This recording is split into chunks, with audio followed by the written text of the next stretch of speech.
अब हमने action reaction force pairs के बारे में पढ़ तो लिया है, आइए इनके कुछ रियल लाइफ एग्जांपल्स के बारे में बात करते हैं।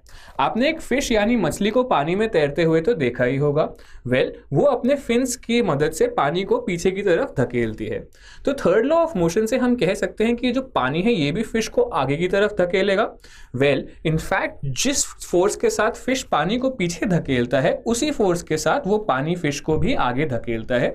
इन दोनों फोर्सेस का मैग्नीट्यूड एकदम सेम होता है पर डायरेक्शन ऑपोजिट होता है। तो इसकी मदद से हम कह सकते हैं कि एक्शन रिएक्शन फोर्स पेयर्स और थर्ड लॉ ऑफ मोशन की वजह से ही मछली पानी के अंदर तैर पाती है।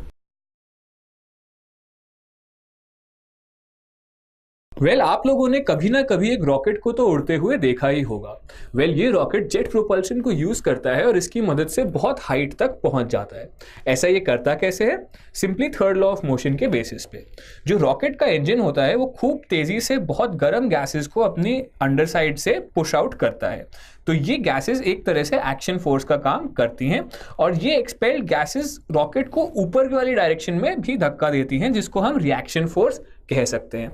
तो इससे हम कह सकते हैं कि अगर गैसेस एक पर्टिकुलर स्पीड से ज़्यादा तेजी से बाहर निकलने लगे तो वो रॉकेट को इतनी तेजी से ऊपर धकेलेंगे कि वो हमारे अर्थ के एटमॉस्फेयर से भी बाहर निकल जाएगा। इसलिए हम कहते हैं कि रॉकेट भी एक्शन रिएक्शन प्रिंसिपल और न्यूटन के थर्ड लॉ ऑफ मोशन के बेसिस पे काम करता है। न्यूटन का थर्ड लॉ ऑफ मोशन हमारी पैदल चलने की एबिलिटी में भी एक मेजर पार्ट प्ले करता है। जब हम पैदल चलते हैं तो हम अपने पैर से ग्राउंड को पीछे की तरफ धकेलते हैं, यानी कि हम ग्राउंड पर एक बैकवर्ड डायरेक्शन में फोर्स लगाते हैं।